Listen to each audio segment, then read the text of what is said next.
What if I told you that there is a character in the Bible who has no father, no mother, no genealogy, no beginning, and no end? It seems impossible, but this enigmatic figure appears out of nowhere, blesses Abraham, receives the tithe, and simply disappears. His name is Melchizedek, a mysterious priest who could completely change the way you understand Jesus Christ. Could Melchizedek be a manifestation of Christ in the Old Testament?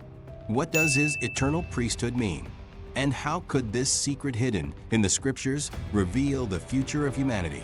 Stay until the end, because this story might be one of the most impactful you've ever heard. In ancient times, the land was a scene of fierce disputes, kingdoms rising and falling under the sword and power. It was an era of warriors and ruthless kings. Among them, 9 monarchs waged a war of epic proportions. On one side, Chedorah, king of Elam, led a tyrannical coalition. On the other, 5 kings, including the rulers of Sodom and Gomorrah, sought to free themselves from his oppression. The conflict was not only territorial, but a struggle for supremacy and control of the region's vast resources. Amidst this whirlwind of battles, Lot, Abraham's nephew, was captured, becoming a prisoner in the midst of the devastation. It was then that Abraham, a simple patriarch without a kingdom of his own, surprised the world. Armed only with his trained servants, he launched a daring offensive against the dominating kings, freeing Lot and securing an unexpected victory. His name became legendary, a feared and respected force. Abraham's triumph not only reversed the fate of Sodom, but also established his authority as a divinely favored leader. And it is in this moment of glory that a character emerges shrouded in absolute mystery: Melchizedek, king of Salem and priest of the Most High God. Without warning, without any recorded lineage, and without any narrative introduction, he appears before Abraham bringing bread and wine, a detail that seems simple but carries profound and prophetic symbolism, pointing to something far beyond his time. Who was this king? Where did his priestly authority come from if the law of Moses had not yet existed? What is most impressive is that the Bible, a book meticulously concerned with genealogies, does not mention his origin. There is no record of his father, mother, or descendants. He simply appears, performs his role, and vanishes from historical narratives. Yet his presence and title hide secrets that challenge human understanding and point to a reality much greater. The very name Melchizedek reveals something extraordinary. In Hebrew, Melchizedek means king of righteousness. But righteousness in what sense? The title was not just a recognition of his conduct, but a declaration of his nature. In biblical culture, righteousness is directly linked to the character of God, not simply to the application of human laws. Melchizedek did not only rule a people, but represented a righteousness that came from the Most High himself. His authority was unique, independent of the known dynasties, as if it had been established from time immemorial. In addition to being the king of righteousness, he is also called the king of peace because he ruled Salem, a name that is directly related to the Hebrew word shalom, meaning peace. This raises an intriguing question. What city was this? The Jerusalem we know did not yet exist as the capital of Israel. However, Salem was already a kingdom, and Melchizedek reigned over it before any Israelite occupation. This is one of the first biblical mentions of a location that would later become the spiritual epicenter of the world. But what does this mean? If Jerusalem is called the city of God in the scriptures, and Melchizedek was already ruling this land long before David or Solomon, then his presence there cannot be merely casual. The Bible points out that Jerusalem would be the place where Christ would reign, where the temple would be built, and where the divine plan would unfold. Therefore, Melchizedek's reign was not just an isolated event, but a shadow of something greater yet to come. What does this connection between Melchizedek and Jerusalem really indicate? And why did a man who did not belong to any known lineage possess such powerful titles? After the surprising victory over the invading kings, Abraham returns triumphant. He could have taken the spoils of war. He could have claimed the title of a great conqueror. But something unexpected happens.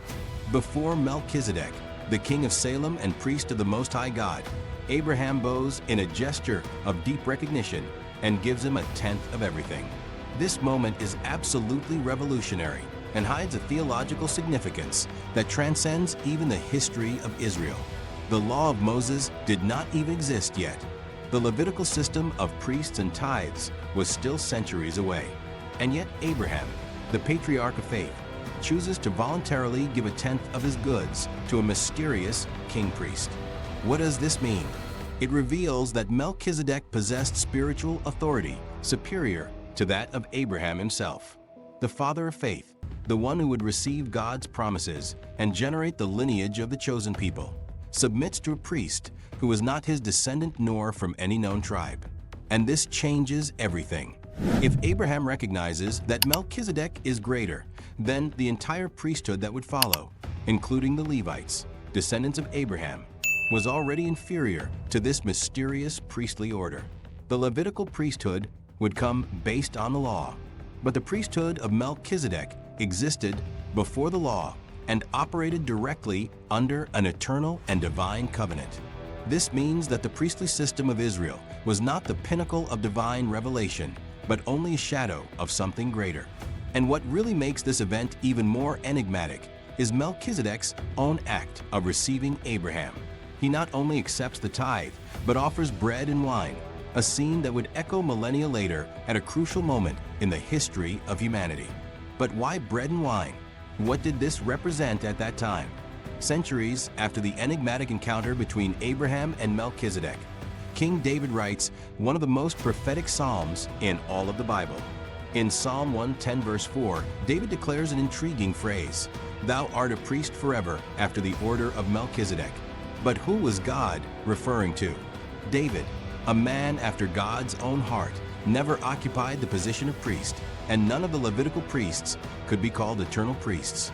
This means that this statement did not apply to anyone in David's time, but pointed to someone who would come in the future, someone who, just like Melchizedek, would exercise a priesthood that did not depend on the lineage of Levi. This prophecy remained a mystery for centuries until the New Testament revealed its definitive interpretation. The promised Messiah, Jesus Christ, did not belong to the tribe of Levi, but to the tribe of Judah. According to the law, he could not be a priest. But if the law required Levitical priests, how could Christ be called the high priest? The answer was hidden in the figure of Melchizedek. Jesus did not become a priest according to the Levitical order, but according to the order of Melchizedek, a heavenly eternal priesthood above the limitations of the Mosaic law. God not only established this, but swore that it would be so. This means that this priesthood could not be revoked as it was sealed by a divine oath. But if Jesus was not from the Levitical priestly lineage and still received the title of high priest, then this raises an even deeper question. Could Jesus and Melchizedek actually be the same person? The author of the Epistle to the Hebrews makes a bold and intriguing statement about Melchizedek. In Hebrews 7 verse 3, he writes that this mysterious king-priest was without father, without mother, without genealogy, having neither beginning of days nor end of life, but made like unto the Son of God, abideth a priest continually. But what does this mean? The first question that arises is the complete absence of genealogy. This would not be unusual in any other historical account, but in the Bible, which is meticulously detailed with lineages, this omission is alarming.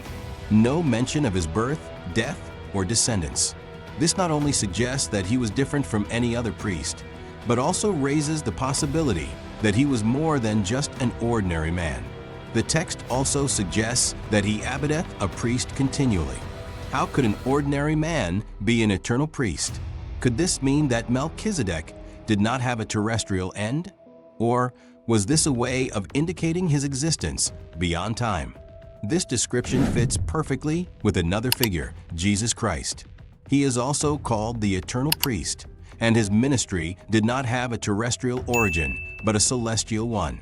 This connection has led many scholars to consider the hypothesis that Melchizedek could have been a Christophany, a manifestation of Christ in the Old Testament before his definitive incarnation in Bethlehem.